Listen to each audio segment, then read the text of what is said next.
దేవుని నామాలు చెల్లించుకుందాం. ఎవడును తీయలేకుండా వేయువాడు, ఆకాశములను వ్యాపింపజేసి భూమి పునాదులను వేసినవాడు, సముద్రము యొక్క కెరటములో ఘోషించునట్లు దాని రేపువాడు, సముద్రపు పొంగు నడచువాడు యజమానుడు, సర్వాధికారి, సమస్త శరీరాత్మలకు దేవుడు, వర్తమాన భూత భవిష్యత్ కాలములలో ఉండువాడు, నిజమైన దేవుడును నిత్య జీవమునైన వాడు, జీవము గలవాడు, పవిత్రుడు, నిర్దోషి, నిష్కల్మషుడు, పాపులలో చేరక ప్రత్యేకముగా ఉన్నవాడు, ఆకాశ మండలము కంటే మిక్కిలి హెచ్చైనవాడు, సాధువులను కాపాడువాడు, కేడెము, భూషణము, నిత్యమైన వెలుగు, స్తోత్రార్హుడు, సత్య సంపన్నుడు, విడిపించువాడు, పరిపూర్ణుడు, సేవకుని మాట రూఢిపరచువాడు, బండ ఉత్తరవాది, అందరి హృదయములను ఎరిగియున్న ప్రభువు, ఆనంద సంతోషములు కలుగజేయు దేవుడు, నా కార్యము సఫలము చేయు దేవుడు, దేవుడు పక్షపాతి కాడు, దేవుడు అన్యాయస్థుడు కాడు, అమూల్యమైన వాడు, పిలుచువాడు తన వాగ్దానమును గూర్చి ఆలస్యము చేయువాడు కాడు, దరిద్రుల మొర ఆలకించువాడు, అడ్డురాయి సమస్తమును జరిగించువాడు, పునాది ఆజ్ఞ ఇచ్చువాడు, యెహోవా తుఫానులోను సుడిగాలిలోను వచ్చువాడు, సముద్రములో త్రోవ కలుగజేయువాడు, బండను నీటి మడుగుగాను, చెకుముకి రాతి బండను నీటి ఊటలుగాను చేయువాడు, ప్రగల్భుల ప్రవచనములను వ్యర్థము చేయువాడు, సోదెకాండ్రను వెర్రి వారినిగా చేయువాడు, జ్ఞానులను వెనుకకు త్రిప్పి వారి విద్యను అవిద్యగా చేయువాడు,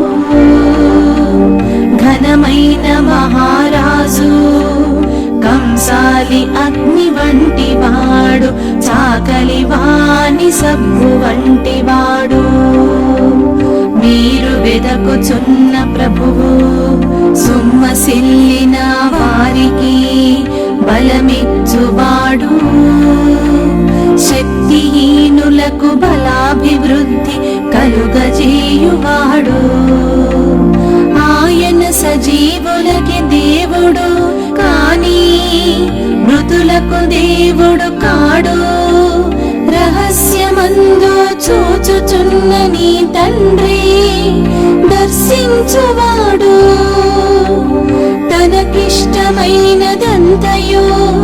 జరిగించువాడు, అభిషిక్తునికి రక్షణ దుర్గము, నా దాగు చోటు, శుభ నిరీక్షణ అనుగ్రహించు దేవుడు, ప్రాణమును ఆదరించువాడు, నిన్ను కనిపెట్టువాడు, దిక్కు మృతులను లేపు దేవుడు, ఇరుకుల విశాలత కలుగ చేయువాడు.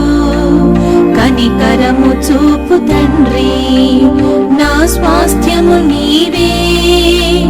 గొప్పవాడు జ్ఞానము లేని వాటిని ఉన్నట్టుగానే పిలుచువాడు. కారు చీకటిని ఉదయముగా మార్చువాడు, పగటిని రాత్రి చీకటి వలె మార్పు చేయువాడు. వ్యవసాయకుడు కోత యజమానుడు, వృద్ధి కలుగజేయు దేవుడు. విత్తువానికి విత్తనమును, తినుటకు ఆహారమును దయచేయు దేవుడు. భూమికి ఆజ్ఞనిచ్చువాడు, క్రియలన్నిటిలో కృప చూపువాడు. నా పితరులైన అబ్రాహాము, ఇస్సాకులు ఎవని ఎదుట నడుచుచుండిరో ఆ దేవుడు. నేను పుట్టినది మొదలుకొని నేటి వరకును ఎవడు నన్ను పోషించెను ఆ దేవుడు. వాగ్దానము చేసిన దానిని నెరవేర్చుటకు సమర్థుడు. సమస్తమైన ఆదరణను అనుగ్రహించు దేవుడు. నరుల ముఖమును లక్ష్య పెట్టనివాడు, లంచము పుచ్చుకొననివాడు. తన మార్గములన్నిటిలో నీతి గలవాడు, అధిక శక్తి గలవాడు. నీ దోషములన్నిటినీ క్షమించువాడు, నీ సంకటములన్నిటినీ కుదుర్చువాడు. నిన్న నేడు ఒక్కటి రీతిగా ఉన్నవాడు, ఓర్పునకును ఆదరణకును కర్తయగు దేవుడు. యెహోవా బాహువా కీర్తనీయుడు, నా చేతులకు యుద్ధమును, నా వేళ్లకు పోరాటమును నేర్పువాడై ఉన్నాడు. అన్న వస్త్రములను అనుగ్రహించువాడు, నన్ను యథార్థ మార్గమున నడిపించువాడు.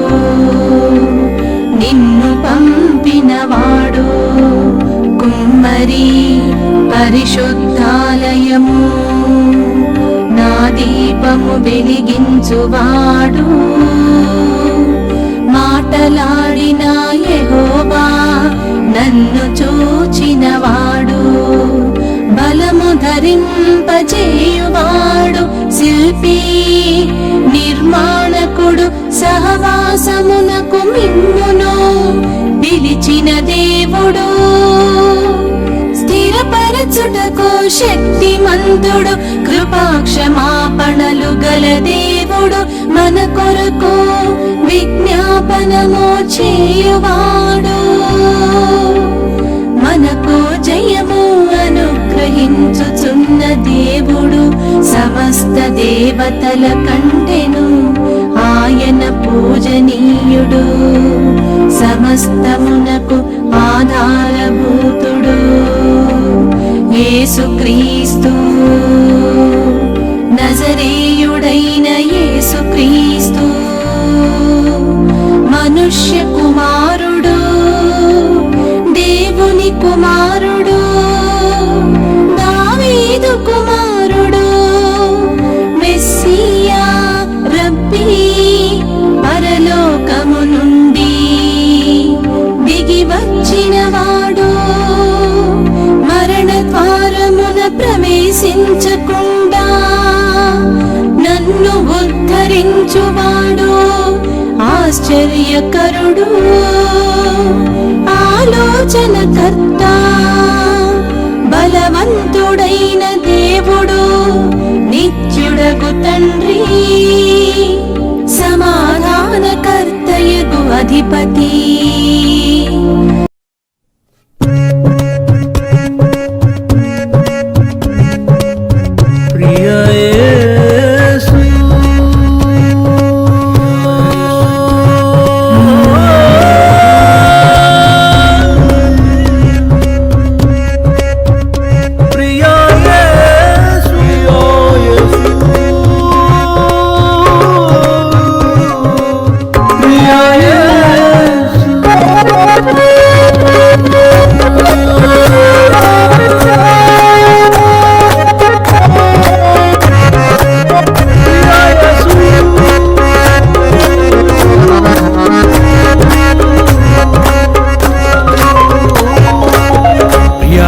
రాజును నే చూచిన చాలు, మహిమాలోనే నాయనతో నుంటే చాలు. ప్రియా యేసు రాజును నే చూచిన చాలు, మహిమాలోనే నాయనతో నుంటే చాలు. నిత్యమైన మోక్షగృహము నందు చేరి, నిత్యమైన మోక్షగృహము నందు చేరి, భక్తుల గుంపులో హర్షించిన చాలు, భక్తుల గుంపులో హర్షించిన చాలు. ప్రియా యేసు రాజును నే చూచిన చాలు, మహిమాలోనే నాయనతో నుంటే చాలు. ప్రియా యేసు రాజును నే చూచిన చాలు, మహిమాలోనే నాయనతో నుంటే చాలు.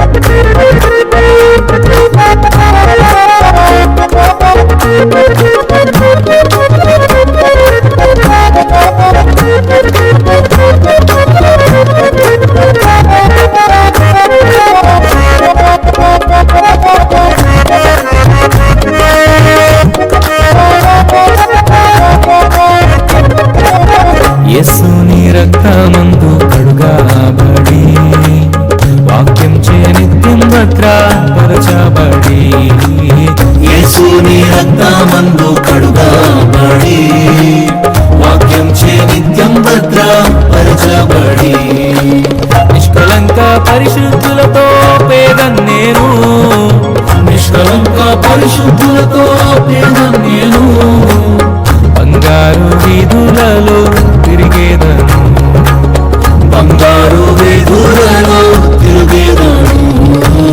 ప్రియా యేసు రాజును నే చూచిన చాలు, మహిమాలోనే నాయనతో నుంటే చాలు. ప్రియా యేసు రాజును నే చూచిన చాలు, మహిమాలోనే నాయనతో నుంటే చాలు.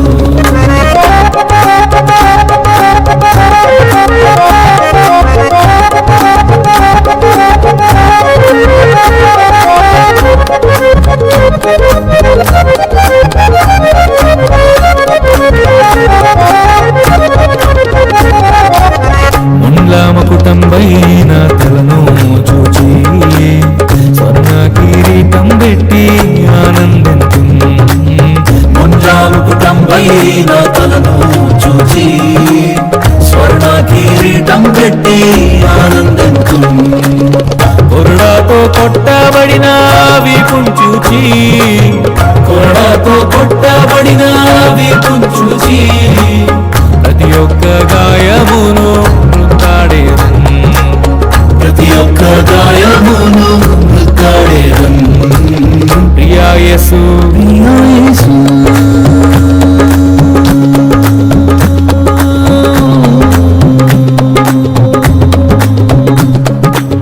ప్రియా యేసు రాజును నే చూచిన చాలు, మహిమాలోనే నాయనతో నుంటే చాలు.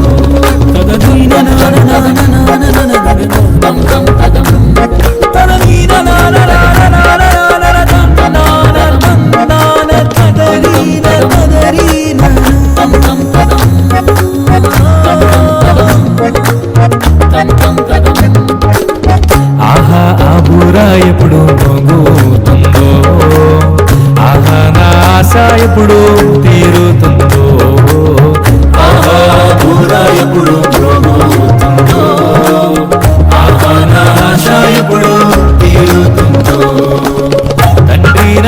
కన్నీటిని తుడచునెప్పుడో, తండ్రి నా కన్నీటిని తుడచునెప్పుడో, ఆశతో వేచి ఉండే నా హృదయం, ఆశతో వేచి ఉండే నా హృదయం. ప్రియా యేసు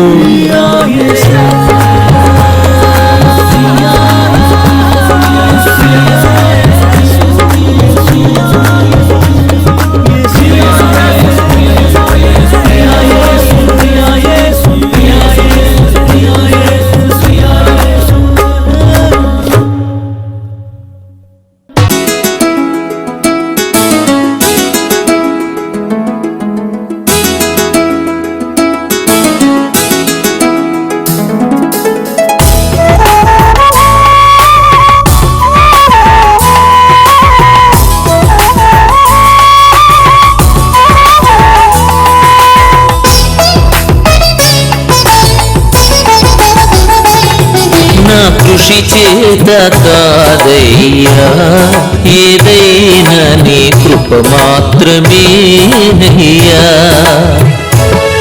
నా కృషి చేత కాదయ్యా, ఏదైనా నీ కృప మాత్రమేనయ్యా. కార్యము సఫలము చేసే నీకు మహిమ ఘనత యుగములకు. నా కృషి చేత కాదయ్యా, ఏదైనా నీ కృప మాత్రమేనయ్యా.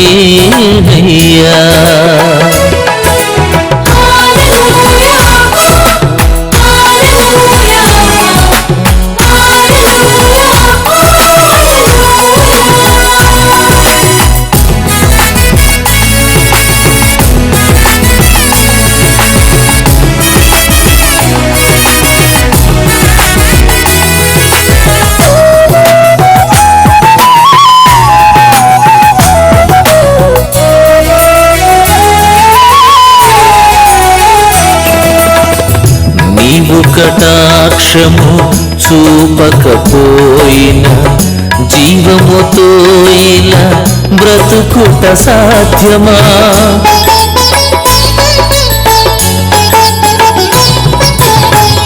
నీవు కటాక్షము చూపకపోయినా జీవముతో ఇలా బ్రతుకుట సాధ్యమా? నీవే నన్ను నడిపించుచుండా,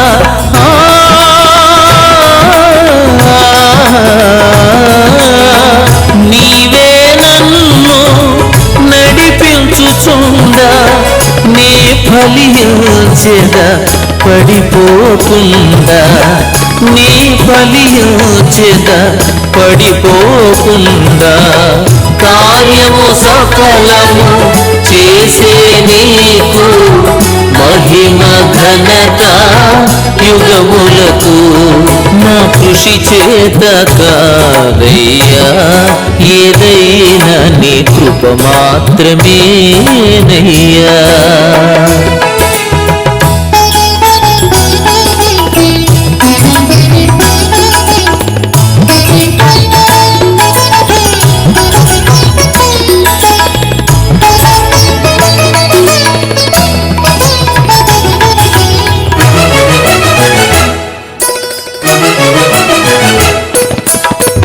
నీవు తలాంతులు ఈయకపోయినా గౌరవ ఘనతలు పొందుట సాధ్యమా?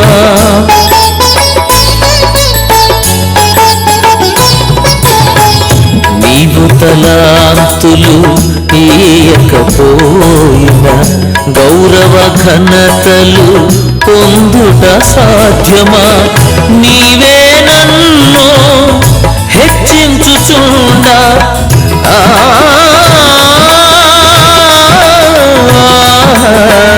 నీవే నన్ను హెచ్చించుచుండా, లోబడి ఉండెదా త్వరపడకుండా, లోబడి ఉండెదా త్వరపడకుండా. కార్యము సఫలము చేసే నీకు మహిమ ఘనత యుగములకు నా కృషి చేత కాదయ్యా, ఏదైనా నీ కృప మాత్రమేనయ్యా.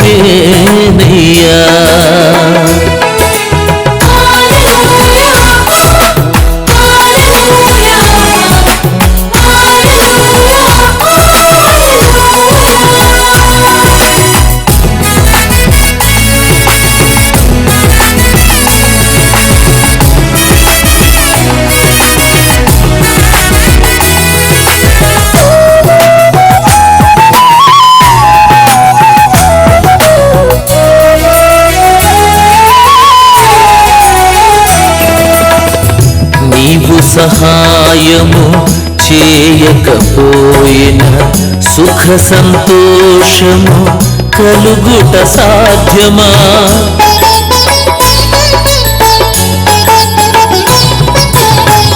నీవు సహాయము చేయకపోయిన సుఖ సంతోషము కలుగుట సాధ్యమా? నీవే నాకై చింతించుచుండా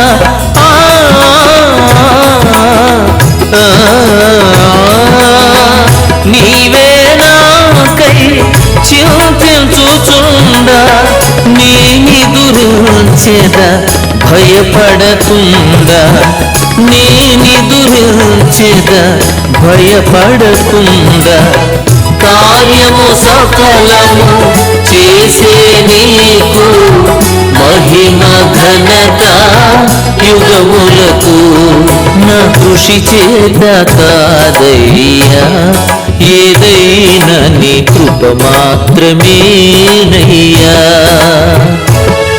నా కృషి చేత కాదయ్యా, ఏదైనా నీ కృప మాత్రమేనయ్యా. కార్యము సఫలము చేసే నీకు మహిమ ఘనత యుగములకు నా కృషి చేత కాదయ్యా, ఏదైనా నీ కృప మాత్రమేనయ్యా.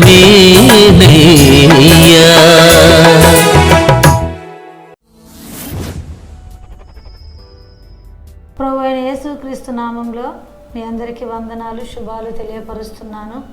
ఈ యొక్క వాగ్దాన పరిచర్య ద్వారా దేవుడు మీతో మాట్లాడుతూ బలపరుస్తున్నాడని మీరు తెలియపరుస్తున్న ప్రతి ఒక్క మాటను బట్టి దేవుణ్ణి స్తుతిస్తున్నాను, ఆనందిస్తున్నాను. ఈరోజు ఏ వాగ్దానం ద్వారా దేవుడు మనతో మాట్లాడుతూ బలపరుస్తాడో పరిశుద్ధ లేఖనాల్లోంచి చూద్దాము. 20వ కీర్తన 4వ వచనాన్ని చదువుకుందాము. నీ కోరికను సిద్ధింపచేసి నీ ఆలోచన యావత్తును సఫలపరచునుగాక. ప్రియా సహోదరి సహోదరుడా, కోరికను సిద్ధింపచేసి ఆలోచన యావత్తు సఫలపరిచే స్థితి ప్రతి వ్యక్తి జీవితంలో జరిగినప్పుడు అది ఎంతో ఆనందకరంగాను, జీవానికి గుర్తుగాను, సంతోషకరంగాను ఉంటుంది. ఈ లోకంలో మనం చేసే ప్రతి పని, ప్రతి కోరికను, ఆయన ఆలోచనలను అది అలాగే సఫలమైనప్పుడు ఒక్కొక్క మెట్టు ఎదిగే వారంగా ఉంటాము. మన జీవితము వృద్ధిలోకి వచ్చినట్లుగా, ఆశీర్వదించబడినట్లుగా మనము తలస్తూ ఉంటాము. ఒకవేళ ఆ కోరిక సిద్ధింప చేయబడకపోయినప్పుడు, సఫలము కానప్పుడు చాలా నిరుత్సాహానికి లోనవుతూ ఇబ్బందికి గురవుతూ ఉంటాము. మన ఆలోచనలుగానే మిగిలిపోతే, కోరికలు కోరికలుగానే మిగిలిపోతే ఎంత వేదనగా ఉంచబడుతూ ఉంటుంది. ఇక్కడ గమనించవలసింది మన ఆలోచనలు, కోరికలు ఎలాగున్నాయి. సఫలత అనేది చాలామంది జీవితాల్లో జరగడం లేదు. కోరిక సిద్ధింప చేయబడడం అనేది కూడా చాలామంది జీవితాల్లో జరగదు. కోరుకోమన్నారు కదా అని వాళ్ళకు తగ్గట్టుగా కోరుకోవడం కాదు, ఆలోచించటం కాదు. ఏమి కోరుకోవాలో దాన్ని కోరుకోవాలి, ఏమి ఆలోచించాలో అదే ఆలోచించాలి. అది దేవుని చిత్తానుసారమైన ఆలోచనగాను, కోరికగాను ఉన్నప్పుడు దేవుడు దాన్ని సిద్ధింపచేస్తూ సఫలము చేస్తూ ఉంటాడు. కోరుకోకూడని వాటిని కోరుకుంటూ, ఆలోచించకూడని వాటిని ఆలోచిస్తూ దేవుడు సిద్ధింపచేస్తాడు కదా, దేవుడు సఫలము చేస్తాడు కదా అని నువ్వు ముందుకు వెళితే అది అపోహ మాత్రమే. అది ప్రమాదానికి గురి చేస్తుంది. అది మన అవివేకమే అవుతూ ఉంటుంది. కానీ నీ కోరిక, నీ ఆలోచన నీ కుటుంబానికి నీకు మేలు చేసేదిగా ఉంటే దాన్ని ఖచ్చితంగా దేవుడు నెరవేరుస్తానని, సిద్ధింప చేస్తానని తెలియపరుస్తూ ఉన్నాడు. పరిశుద్ధ గ్రంథంలో మొదటి రాజుల గ్రంథము 1వ అధ్యాయం 16వ వచనంలో నుంచి మనం చూసినట్లయితే బెత్షెబ దావీదు దగ్గరికి వెళ్ళి ఒక మనవి చేస్తూ ఉంటుంది. తన కుమారుడైన సొలొమోను రాజుగా కావాలని తను కోరుకుంటూ ఉంది. తన కోరికను రాజుకు తెలియపరుస్తూ ఉంది.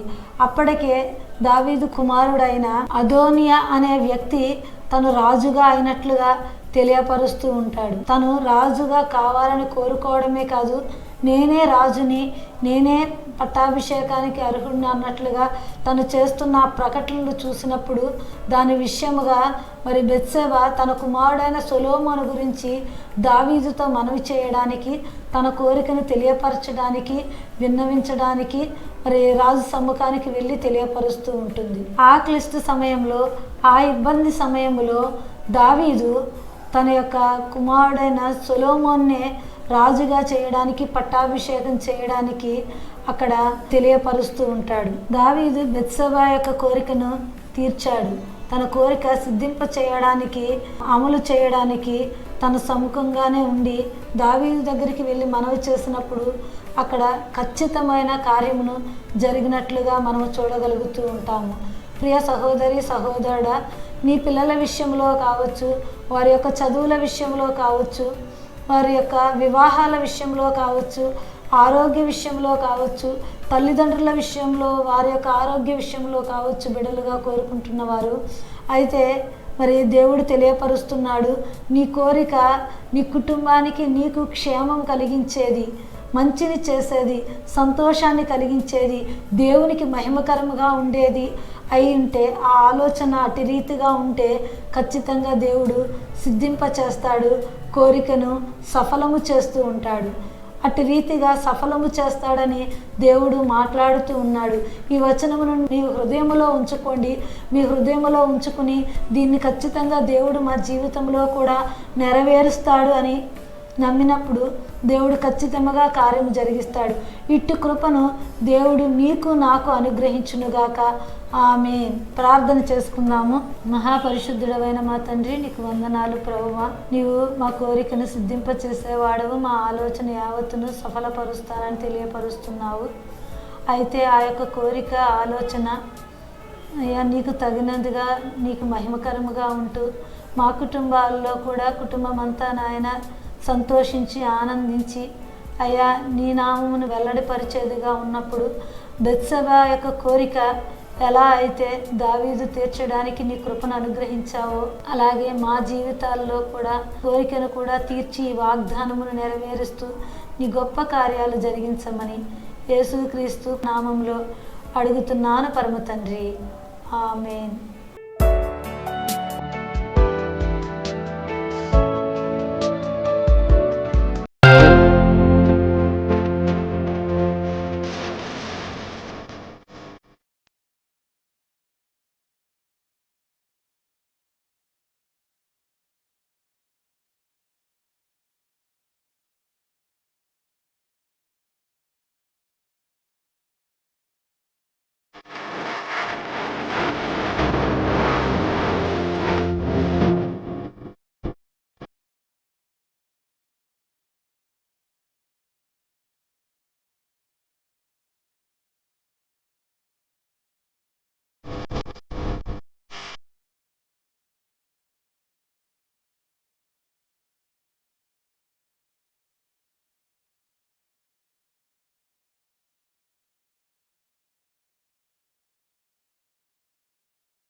యేసయ్యా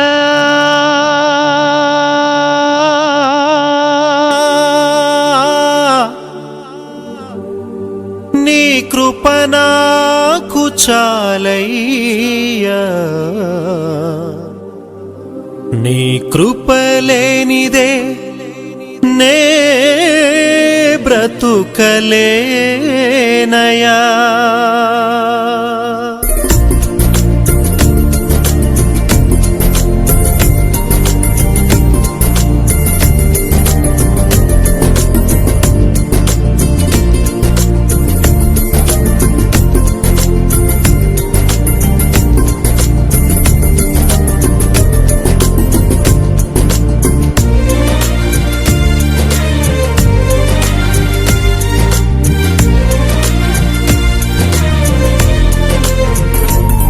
నీ కృపలేని క్షణము, నీ దయలేని క్షణము నేను ఊహించలేను యేసయ్యా.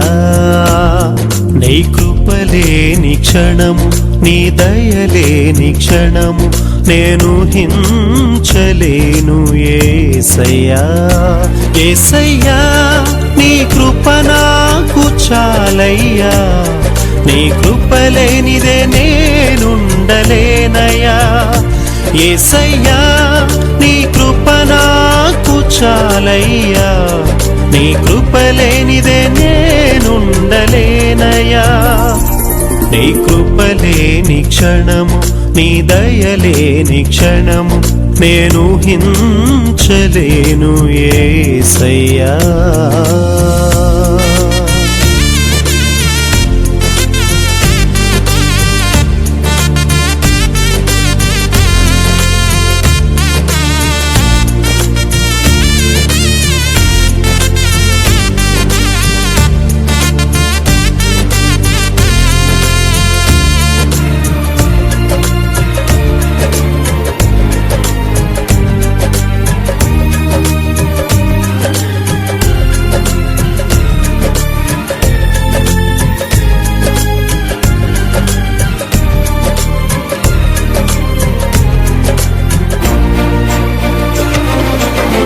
మహిమను విడిచి మహిలోకి దిగి వచ్చి మార్గముగా మారి మనిషిగా మార్చావు.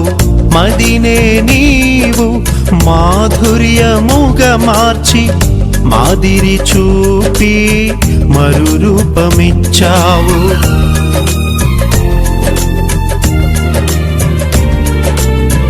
మహిమను విడిచి మహిలోకి దిగి వచ్చి మార్గముగా మారి మనిషిగా మార్చావు. మదినే నీవు మాధుర్యముగా మార్చి మాదిరి చూపి మరు రూపమిచ్చావు.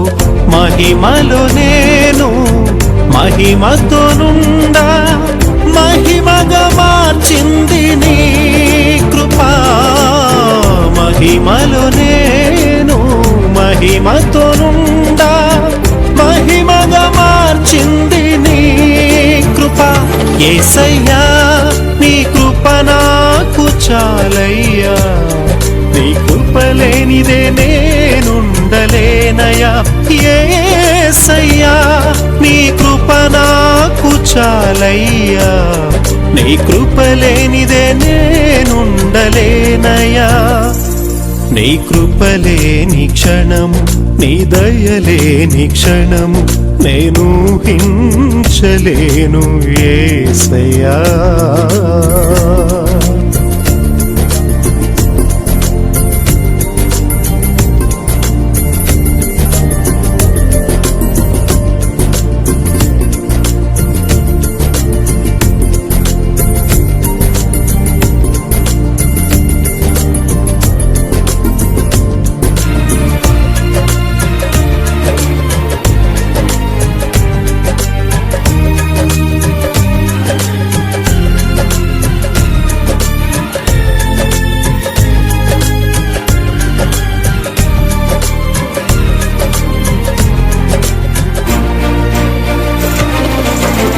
ఆజ్ఞల మార్గమున ఆశ్రయమును ఇచ్చి ఆపత్కాలమున ఆదుకొన్నావు. ఆత్మీయులతో ఆనందింపజేసి ఆనంద తైలముతో అభిషేకించావు.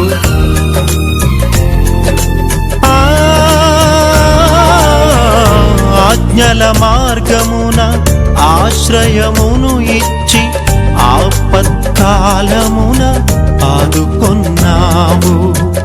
ఆత్మీయులతో ఆనందింపజేసి ఆనంద తైలముతో అభిషేకించావు.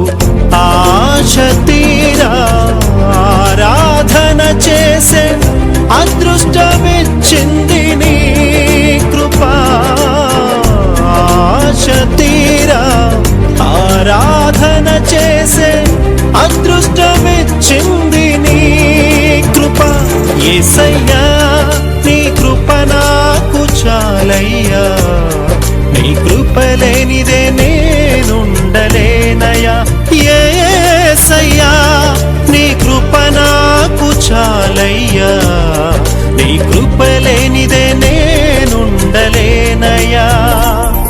నీ కృప లేని క్షణము, నీ దయలేని క్షణము నేను ఊహించలేను యేసయ్యా. నీ కృప లేని క్షణము, నీ దయలేని క్షణము నేను ఊహించలేను యేసయ్యా. యేసయ్యా నీ కృప నాకు చాలయ్యా, నీ కృప లేనిదే నేనుండలేనయ్యా. యేసయ్యా నీ కృప నాకు చాలయ్యా, నీ కృప లేనిదే నేనుండలేనయ్యా.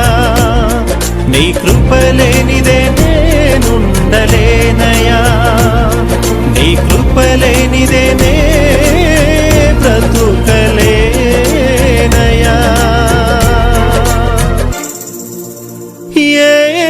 యేసయ్యా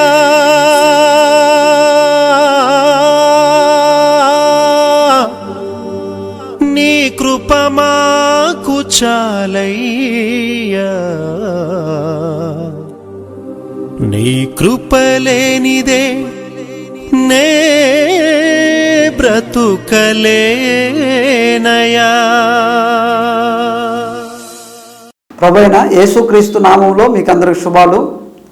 ఈ అనుదిన ఈ వాగ్దాన పరిచర్యను చూస్తున్న మీకందరికీ ప్రభువైన యేసుక్రీస్తు నామంలో వందనాలు. ఈ అనుదిన ఈ వాగ్దాన పరిచర్యను మీరు ప్రోత్సహిస్తున్నారు, చాలామందికి దీన్ని పరిచయం చేస్తున్నారు. తద్వారా అనేక మంది దేవుని యొక్క వాక్యం వినడానికి మీరు అవకాశం ఇస్తున్నారు. అందును బట్టి దేవుని నామాన్ని ఘనపరుస్తున్నాను, మిమ్మల్ని అభినందిస్తున్నాను. ప్రతిరోజు దేవుడు మనతో మాట్లాడుతున్నాడు. మనతో మాట్లాడుతున్న మాటలే నేను మీ దగ్గర తీసుకొస్తున్నాను. కానీ ఈరోజు దేవుడు నా హృదయంలో ఉంచిన ప్రేరేపణ మొదటి సమూయేలు గ్రంథంలోని ఈ వాక్యాన్ని మీ ముందు తీసుకొస్తున్నాను. మొదటి సమూయేలు గ్రంథం 26వ అధ్యాయము 25వ వచనంలో ఇలా రాస్తుంది. అందుకు సౌలు దావీదు, నాయనా నీవు ఘనకార్యములను పూనుకొని విజయం నొందుదువుగాక, నీవు ఘనకార్యములను పూనుకొని విజయము నొందుదువుగాక. ఈ వాక్యం నేను చదివినప్పుడు ఈ వాక్యంలోని నీవు ఘనకార్యములను పూనుకొని విజయం నొందుదువుగాక, చాలాసార్లు గొప్ప గొప్ప కార్యాలు, ఘనమైన కార్యాలు చేయాలని ఆశ మనలో ఉంటుంది. వాటిని జరిగించాలనే కోరిక కూడా మనలో ఉంటుంది. కానీ ఈ వాక్యం చెప్తున్నట్టుగా ఘనమైన కార్యాలను పూనుకొని విజయం సాధించాలంటే ఎక్కడో తెలియని మన జీవితాల్లో ముందుకు అడుగు వేయలేని పరిస్థితులు. అయితే ఈ మాటలు వింటున్న ప్రియ సహోదరి సహోదరుడా, దేవుడు నీతో మాట్లాడుతున్నాడు. నీవు ఘనమైన కార్యాలు పూనుకొని విజయం సాధించాలి అని ప్రభు కోరుకుంటున్నాడు, ప్రభు ఆశపడుతున్నాడు. అయితే అలా ఘనమైన కార్యాలు మనం పూనుకోవాలంటే ఏం చేయాలి మనం అని ఆలోచన చేస్తే ఒక 2 విషయాలని మీ ఎదురు తీసుకొస్తాను. మీరు ఎవరైనా పర్వాలేదు, ఈ 2 విషయాల్ని ఎప్పుడు మీరు మర్చిపోకండి. ఎందుకంటే ఈ 2 విషయాలు నా జీవితాన్ని చాలా ప్రభావితం చేసినాయి, నన్ను ఎంతో బలపరిచినవి. అందుకే చాలాసార్లు ఘనమైన కార్యాలు పూనుకోవడానికి నేను వెనకడుగు వేయను. ఎందుకు అంటే ఈ 2 సంగతులు నాకు తెలుసు కాబట్టి. ఈ మాటలు వింటున్న నీ జీవితంలో కూడా వీటిని నువ్వు కూడా తెలుసుకుంటే ఖచ్చితంగా రాబోయే కాలంలో ఘనమైన కార్యాలు నువ్వు కూడా చేయడానికి ఖచ్చితంగా అడుగులు వేయడం ప్రారంభిస్తావు. ఇందులో మొట్టమొదటిది, ఘనమైన కార్యాలు మనం చేపట్టాలంటే మన దగ్గర ఉండవలసింది ఏంటి, అలా మన దగ్గర ఉండవలసింది ఏంటి అని చూడవలసి వచ్చినప్పుడు మన స్థితిని చూసుకుంటాం.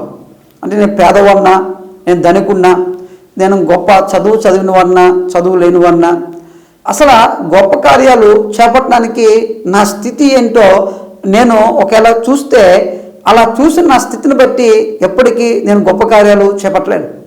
బాగా గుర్తుపెట్టుకోండి, డబ్బు ఉన్న వాళ్ళు మాత్రమే కాదు గొప్ప కార్యాలు చేయగలిగేది, డబ్బు లేని వాళ్ళు కూడా గొప్ప కార్యాలు చేయగలరు. బాగా చదువుకున్న వాళ్ళు మాత్రమే కాదు గొప్ప కార్యాలు చేయగలిగేది, చదువు లేని వాళ్ళు కూడా గొప్ప కార్యాలు చేయగలరు. మీకు ఒక విషయం తెలుసా, బల్బును కనిపెట్టిన వ్యక్తి తన యొక్క జీవిత చరిత్రని చదివినప్పుడు ఆ జీవిత చరిత్రలో తన గురించి ఒక సంఘటన రాసుంది. స్కూల్ టీచర్ ఒక లెటర్ రాసి ఆ కుర్రవాడు చేతికిచ్చి మదర్కి, మీ తల్లికి ఇవి పంపించారు.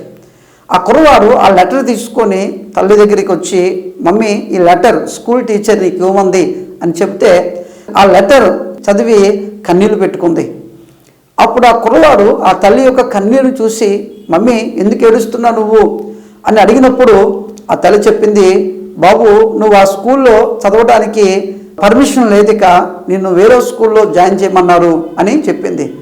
ఎందుకు మమ్మీ అంటే, నువ్వు ఇంకా బాగా చదవాలంట, అందుకని మంచి స్కూల్లో జాయిన్ చేయమన్నారు నిన్ను అని చెప్పింది.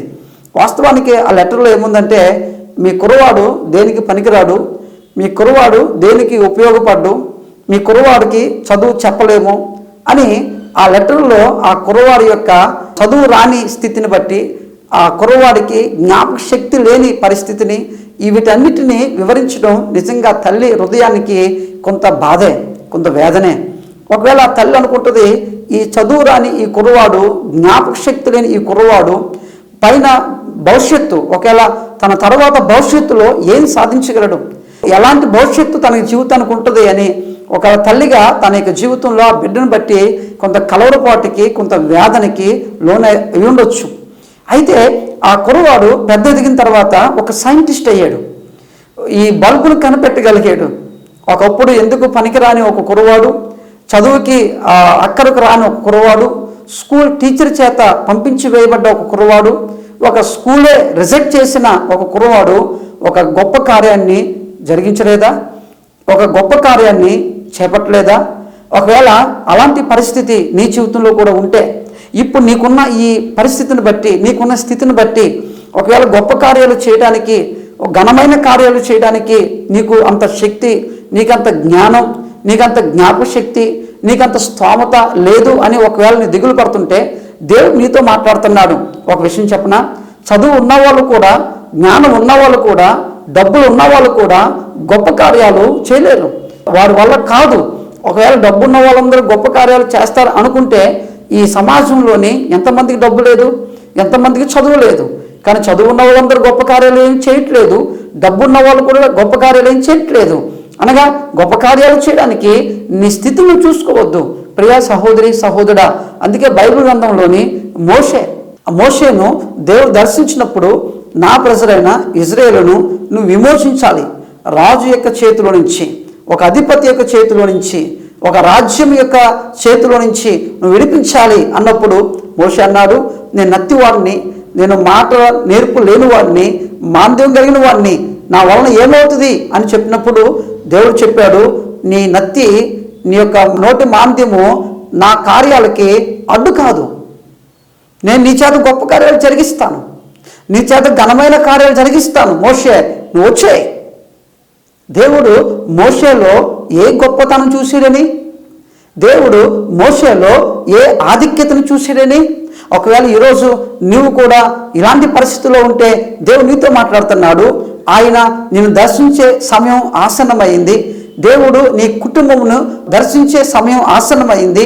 ఖచ్చితంగా మోషే ఏ యోగ్యత, ఏ అర్హత, ఏ ఆధిక్యత లేని మోషేను దేవుడు తీసుకుని వచ్చి, ఒక విచిత్రం ఏంటంటే, ఒక చేతి కర్ర, తన చేతిలో ఉన్న ఒక కర్ర, ఆ చేతి కర్ర బట్టే దేవుడు ఇన్ని అద్భుతాలు చేశాడు. ఆ చేతి కర్ర బట్టే దేవుడు నీళ్ళను ఇప్పించలేదా? ఆ చేతి కర్ర బట్టే దేవుడు ఎర్ర సముద్రాన్ని 2 పాయలుగా చీల్చలేదా?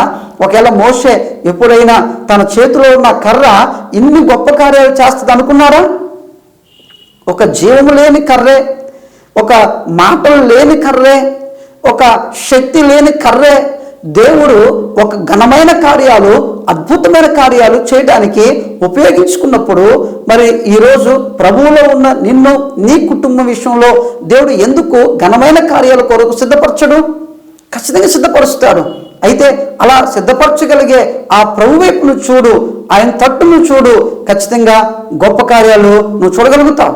నా విషయంలో కూడా ఆలోచన చేస్తే నా జీవితంలో కూడా చాలాసార్లు నా స్థితి గురించి, వాస్తవానికి నేను దేవుని పరిచర్యలోకి వచ్చినప్పుడు అలా వచ్చిన నేను పెద్ద ఫ్యామిలీ సపోర్ట్తో రాలేదు. అంటే ఈ పరిచర్యలోకి వచ్చినప్పుడు నా స్థితి ఏంటో నాకు కూడా తెలియదు. ఎందుకు అంటే పరిచర్యలోకి వచ్చినప్పుడు చెప్పులు లేకుండా నేను రోడ్డు మీద తిరిగిన రోజులు, సరైన ఆహారం లేకుండా గడిపిన రోజులు ఎన్నో నా జీవితంలో ఉన్నాయి. అయితే దేవుని కొరకు ఒక మందిరం కట్టాలి అని నిశ్చయించుకున్నప్పుడు నేనున్న ఈ ప్రాంతంలో, ఈ ధనలక్ష్మీపురంలో ఒక సివిల్ ఇంజనీర్ దగ్గరికి వెళ్ళి దీనికి సంబంధించి ఒక ప్లాన్ వేయడానికి వెళ్ళాం. వెళ్ళి అతను ప్లాన్ గీసాడు. తర్వాత నేను అడిగాను, ఎంత అవుతుంది సార్ దీనికి ఖర్చు అని అడిగితే అతను చెప్పారు 40 నుంచి 50 లక్షలు అవుతుంది పాస్టర్ గారు అని చెప్పారు. సరే, నేను వచ్చిన తర్వాత మా ఇంట్లోని నాకు దగ్గర ఉన్న డబ్బులు మొత్తం అని చూసేటప్పటికి 5,000 మాత్రమే ఉన్నాయి. ఇప్పుడు 5,000 రూపాయలని నా చేతులు పెట్టుకొని ఒక 40-50 లక్షలు ఖరీదు చేసే ఒక బిల్డింగ్ నేను కట్టవలసి వస్తే ఎలా కట్టగలను? ఒకవేళ ఈ ఘనమైన కార్యం, ఈ గొప్ప కార్యం ఒకవేళ నేను పూనుకోవాల్సి వస్తే నేను ఎలా పూనుకోగలను అని ఆలోచన చేసి ప్రభు సముఖంలో ప్రార్థన చేశాను. దేవా, మరి నా దగ్గర ఉన్నది కొంచెమే, ఎందుకంటే నువ్వు ఘనమైన కార్యాలు పూనుకోమంటున్నావు, నీ ఘనమైన కార్యాలను జరిగిస్తానంటున్నావు కనుక ఇది నా శక్తికి మించిందే, నా స్థితికి మించింది అని ప్రార్థన చేసుకున్నప్పుడు మీరు నమ్మండి, ఈరోజు నేనున్న ఈ స్థలంలోని 50 లక్షలు కాదు 60 లక్షల రూపాయలు అయ్యింది. అంత మందిరం లేకపోతే ఒక బిల్డింగ్ని దేవునికి సంఘం కొరకు దేవుడు కట్టించాడు. ఈరోజు నేనే ఒకసారి నా గురించి ఆలోచన చేస్తే నీ స్థితి ఏంటి, నువ్వు చేసిన ఈ పని ఏంటి అని ఆలోచన చేసుకున్నప్పుడు నాకు ఆశ్చర్యం అనిపిస్తుంది. అందుకే ఈ మాటలు నేను మీతో చెప్తున్నాను. మీ స్థితి ఏంటో మీరు చూడొద్దు, ప్రభు మీ పక్షంగా ఉన్నాడు, ప్రభువులో మీ స్థితి ఏంటో మీరు చూడండి. ఎందుకే చాలాసార్లు నేను అనుకుంటా ఉంటాను, ఈ లోకంలోని ఈ మనుషుల మధ్యలో నేను ఏంటో అన్నది పక్కన పెట్టి నా ప్రభువు, నా రక్షకుడు, నా సృష్టికర్త యొక్క దృష్టిలో నేను ఏంటో గుర్తుపెట్టుకుంటే ఖచ్చితంగా ఘనమైన కార్యాలు చేయడానికే నేను ముందుకు వెళ్ళగలను. కనుక ప్రియ సహోదరి సహోదరుడా, మొదటి భాగంలోని నీవు నీ స్థితిని ఏంటో ఆలోచన చేయొద్దు, ప్రభువులో నీ స్థితి ఏంటో చూడు. రెండోదిగా నీవు ఈ ఘనమైన కార్యాలు పూనుకున్నప్పుడు, కొనసాగుతున్నప్పుడు అపనమ్మిక కలిగే పరిస్థితులు వస్తాయి, అవిశ్వాసం కలిగే పరిస్థితులు వస్తాయి. అయితే అవిశ్వాసం, అపనమ్మిక కలిగే పరిస్థితులు వచ్చినప్పుడు నువ్వు ఆ అపనమ్మికకి సంబంధించిన ఆ అడుగులు వేయడానికి ఎప్పుడు ఇష్టపడద్దు. ఎందుకంటే అది నిన్ను ఘనమైన కార్యాల వైపుకు తీసుకుని వెళ్ళదు, నిన్ను వెనకకు లాగేస్తుంది, నిన్ను వెనకకు నెట్టేస్తుంది. చాలామంది గొప్ప కార్యాలు చేపడతారు కానీ అవిశ్వాసం చేత, అపనమ్మిక చేత మళ్ళీ తిరిగి అవి మేము చేయలేము అనుకొని, మేము జరిగించలేము అనుకొని వెనక్కి వెళ్ళిపోతారు. పరిశుద్ధాత్మ దేవుడు ఈరోజు నీతో మాట్లాడుతున్నాడు. ఒకవేళ ఇప్పటికే నీవు చేపట్టిన చాలా పనుల విషయాల్లో అపనమ్మికతో, అవిశ్వాసంతో వెనక అడుగు వేస్తున్నట్లయితే ప్రభు అంటున్నాడు, నువ్వు ముందుకు వెళ్ళు, నీలో ఉన్న అపనమ్మికకు చోటు ఇవ్వద్దు అని దేవుడు నీతో మాట్లాడుతున్నాడు. మరి ఈ సోషల్ మీడియాలో ఈ యొక్క వీడియో షూటింగ్, ఈ పనులు మేము చేయాలి, దీనికి ఒక రూమ్ కట్టాలి, ఎలా కట్టాలి, ఏంటి, ఈ యొక్క కెమెరా కానీ సిస్టమ్స్ కానీ ఇవన్నీ ఎలా తీసుకోవాలి అని ఆలోచన చేసినప్పుడు నాకైతే ముందుకు వెళ్ళాలనిపిస్తుంది. కానీ మళ్ళీ డబ్బులు ఎలాగ నేను ఇవ్వగలను, ఎలాగా వీటికి సర్దుబాటు చేయగలను అని ఆలోచన చేసినప్పుడు నమ్మండి, ఒక సహోదరి వచ్చింది, సిస్టమ్ కొరకు తన వంతు ముందుకు వచ్చారు. అలాగే కెమెరా గురించి ఆలోచన చేస్తున్నప్పుడు ఒక సహోదరి వచ్చింది, ముందుకొచ్చింది, తాను ముందుకొచ్చి ఆ కెమెరా విషయంలో సహాయం చేశారు. ఇలాగా నేను ముందుకు వెళ్తున్నప్పుడు ఆ సిస్టమ్ ఆపరేట్ చేసే వాళ్ళు ఎవరు లేరు, ఈ కెమెరాను ఆపరేట్ చేసే వాళ్ళు ఎవరు లేరు. ఇప్పుడు ఎవరు కావాలంటే మా సంఘంలోనే ఒక 2 పిల్లల్ని దేవుడు ఇచ్చాడు. వాళ్ళు ఏం తెలియకపోయినా సరే వాళ్ళే ఇది షూట్ చేసి వాళ్ళే ఎడిట్ చేస్తున్నారు. నేను ఒకవేళ ఆ కొనేటప్పుడే ఇది ఎలా కొనాలి, ఎలా దీన్ని కంటిన్యూ చేయాలి, ఇది నా వల్ల కాదులే అని ఒకవేళ అవిశ్వాసంతో అపనమ్మకంతో నేను కానీ ఆగిపోతే ఆగిపోయి నేను అక్కడే ఉండిపోయి ఉండేవాడినేమో, ఈరోజు ఈ స్థితికి ఈ స్థాయికి వచ్చి ఉండేవాడిని కాదేమో, దేవుని వాక్యాన్ని అందించడానికి ఇలాగా మీ ముందుకి వచ్చి ఉండేవాడిని కాదేమో. అందుకే చాలాసార్లు చెప్తాను, అపనమ్మిక అనేది అవిశ్వాసం అనేది చాలాసార్లు మన జీవితాల్లోని మనం చేపట్టే గొప్ప కార్యాలకి ఒక ఆటంకం అనే సంగతిని గుర్తుపెట్టుకోండి. అందుకే బైబిల్ గ్రంథంలో యేసుక్రీస్తు కూడా తన శిష్యులతో చెప్పాడు, వారి యొక్క అవిశ్వాసాన్ని అపనమ్మికాన్ని గద్దించడైనా చాలాసార్లు. ఎందుకంటే యేసుక్రీస్తు చెప్పాడు, నా యందు విశ్వాసం ఉంచేవాడు నేను చేసే కార్యాల కంటే గొప్ప కార్యాలు చేస్తాడు అని ఆయన చెప్పాడు. ఖచ్చితంగా యేసుక్రీస్తునందు నువ్వు కానీ నీ విశ్వాసాన్ని కట్టుకోగలిగితే రాబోయే రోజుల్లో ఆయన మూలంగా నువ్వు ఎలాంటి గొప్ప కార్యాలు నువ్వు చేయబోతున్నావో, ఘనమైన కార్యాలు నువ్వు చేయబోతున్నావో దేవుడు నీకు చూపిస్తాడు. అలాంటి ఆ కృపలో మనం ముందుకు వెళ్దాం, అలాంటి కృపలో ఎదుగుదాం. ప్రార్థన చేసుకుందాం. మహాగణుడు వగు దేవ, జీవాధిపతి వగు తండ్రి, దావీదు తన జీవితంలో గొప్ప కార్యాలను చేపట్టి విజయం సాధించాడు. మేము కూడా మా జీవితాల్లో ప్రభువా అలాగనే గొప్ప కార్యాలు చేపట్టడానికి మేము ఏమైతే చేయాలో జరిగించాలో అలాగున మేము అడుగులు వేయడానికి మమ్మల్ని నడిపించి మమ్మల్ని బలపరచమని, ఈ మాటలు విన్న అందరి జీవితాల్లో నీ కార్యాలు జరిగించమని, సమస్త ఘనత మీరే పొందుకోమని యేసుక్రీస్తు పరిశుద్ధ నామంలోనే ప్రార్థన చేసి అడుగుతున్నాను పరమ తండ్రి. Amen, amen. God bless you. దేవుడు మనం దీవించిన గాక. మళ్ళీ మనం కలుసుకునే పర్యంతము దేవుని సన్నిధి మనకు తోడే ఉండును గాక. ఆమేన్. మీ ప్రార్థనా అవసరతలకు మా చిరునామా దైవజనులు యు రాజారెడ్డి గారు, క్రీస్తు సహవాస పరిచర్యలు, డోర్ నెంబర్ 16/4C-3-190, చర్చి వీధి, ధనలక్ష్మీపురం, ముతుకూర్ రోడ్, నెల్లూరు 2. మా సెల్ నెంబర్స్ 97-039-03954, మరి ఒక నెంబర్ 8297963939.